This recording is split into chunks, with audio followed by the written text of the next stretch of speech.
Thank you very much. Namaste. Good morning, everyone. Um,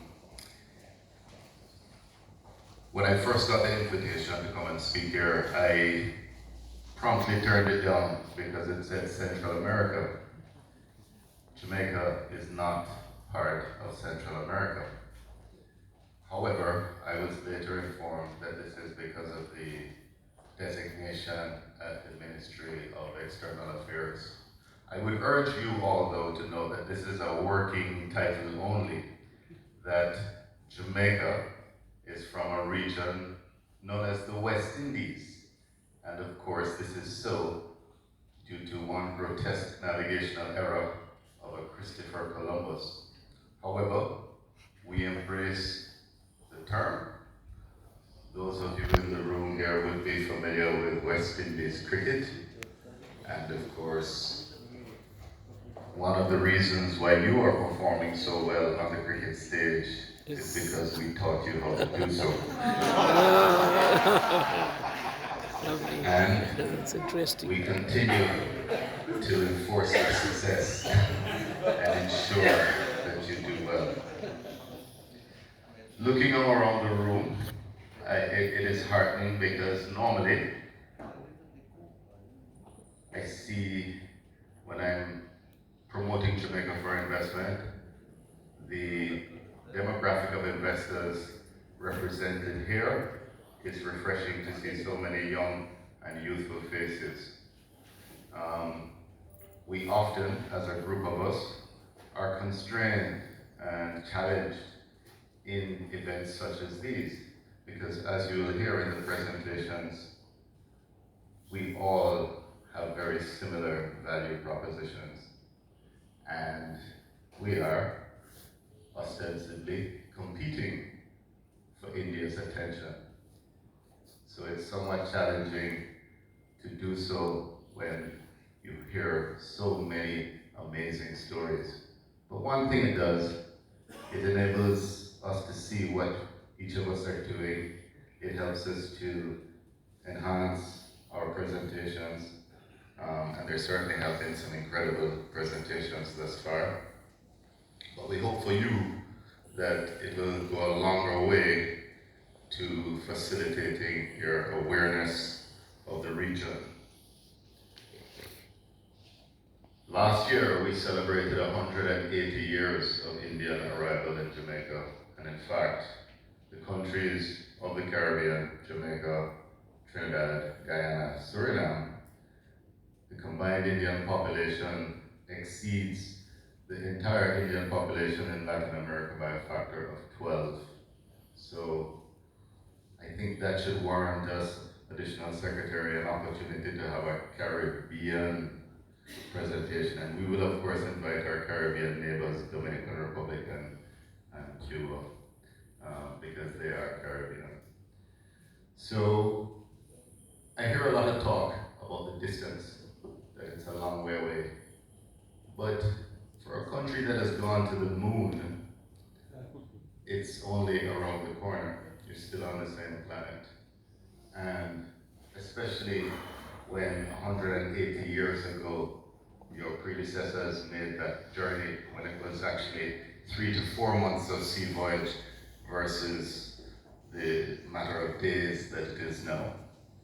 So it may seem far, but it is ultimately not. And this is a truly unique part of the world. So if we could start first with my video to give you an overview. It's the next slide, please. That video, can you press play? Know Jamaica? Let's talk about Jamaica. Let's talk business. Let's talk opportunity. 10 Manpower. years to be the Oscar world when we were born. Jamaica is very well established. Let's talk infrastructure. And location.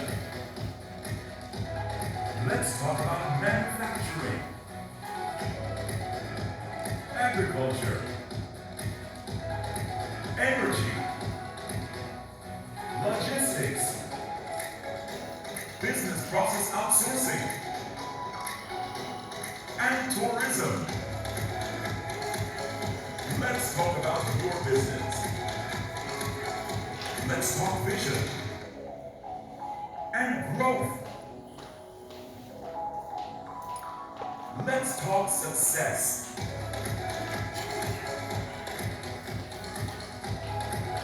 Now you know Jamaica. Enough talk. Let's do business. Do business Jamaica. Thank you. Next slide, please. Think you know Jamaica? Next slide.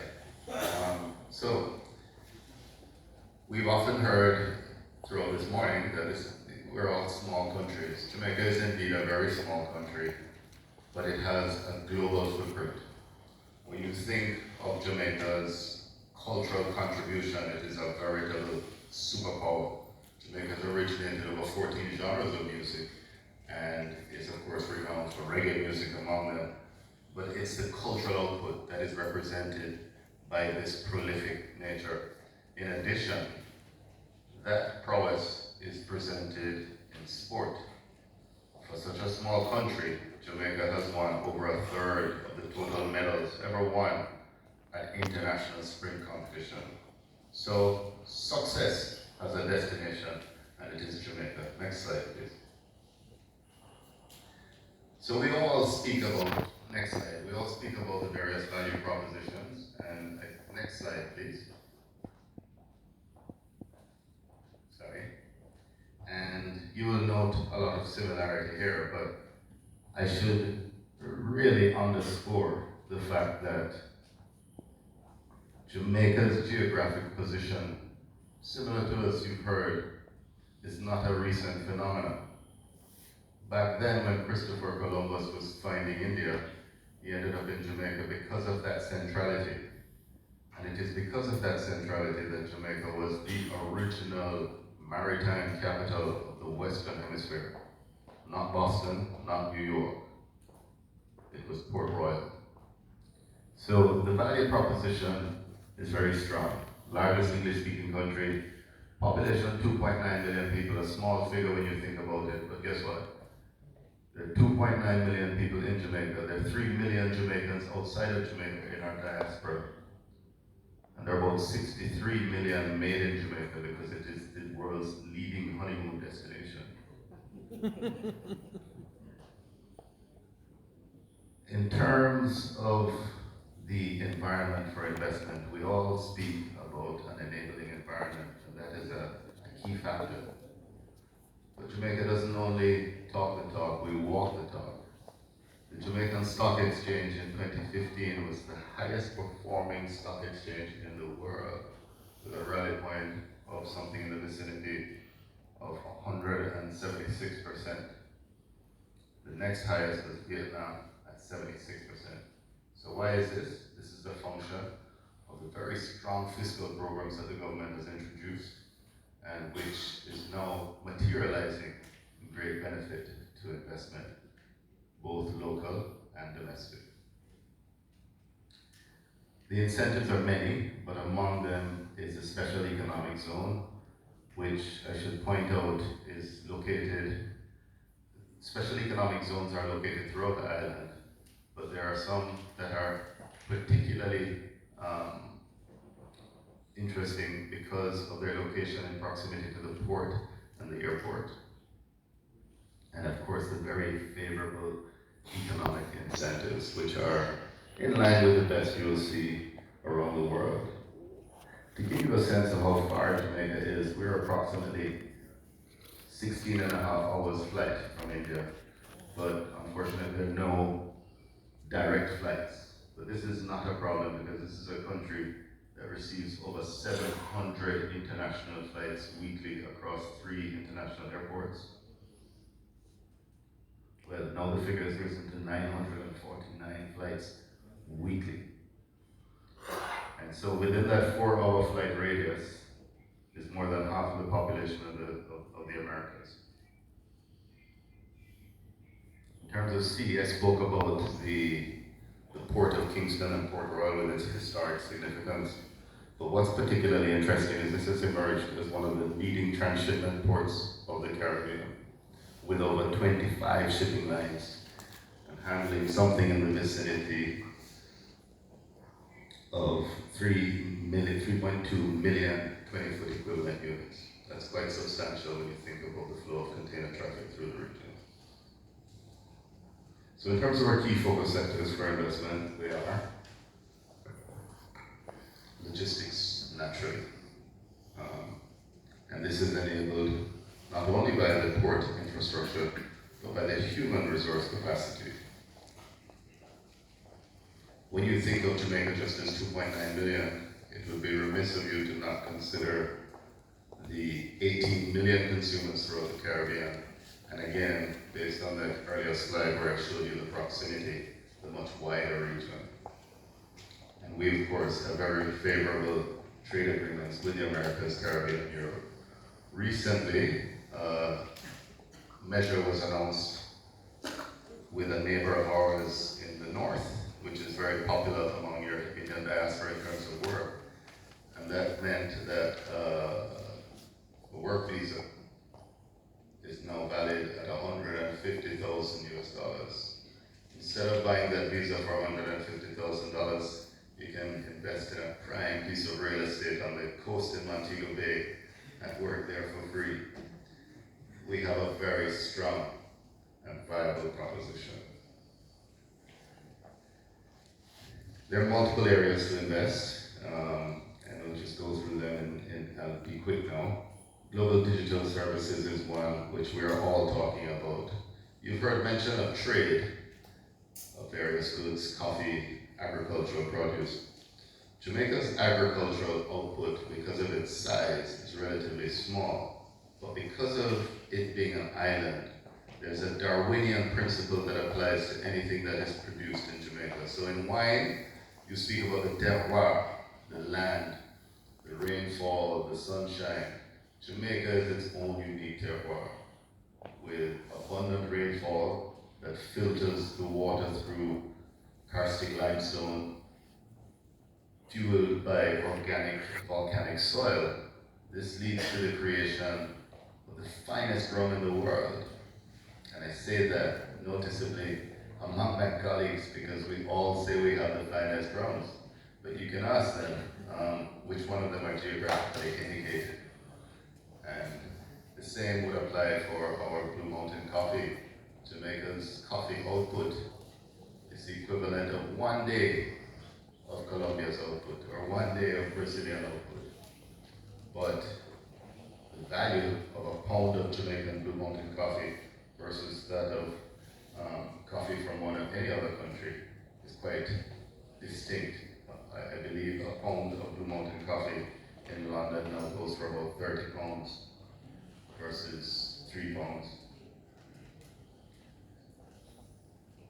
We spoke about the outsourcing sector, and it's important to note that given that geographic proximity, that Jamaica is the ideal nearshore destination with our native English, with our digital infrastructure, and with that connectivity, it makes us an ideal destination for KPO, BPO, LPO, mobile app and software development, and shared services.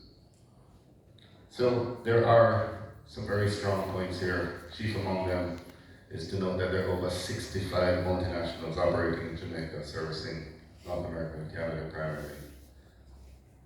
To give you a sense of who some of these are, you'll see some familiar names there. This is by no means exhaustive, but represents some major clients in the world. I spoke about the strength of our agricultural output. There's tremendous opportunity in agribusiness. You know, I tell people often that you drive around Jamaica, you see a lot of our floras right from India, tamarind, neem, mango especially.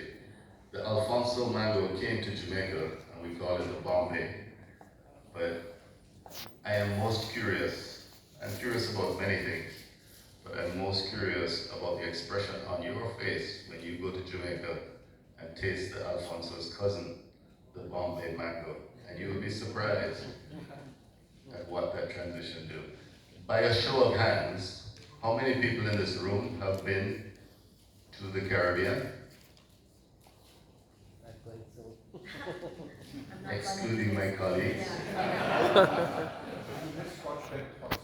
Scotch bonnet hot sauce. That's a hot subject. It's a burning topic. He's talking about our pepper, which I went to Arunachal Pradesh, and the chief minister was boasting about his ghost pepper. And I promptly took it and bit off the bottom and said, it was nothing. It was hot, but not like a Scotch bonnet. Tourism is, it's often said that Jamaica is the birthplace of tourism, because what was happening, you had these plantation owners who lived in England, and they would come across on the banana boat and spend some time in the climate to recover from the miserable climate of London. These were in fact the first tourists, and Jamaica hasn't looked back. It's a destination like no other. It's a place where culture and land and sea features come together to create an environment like no other.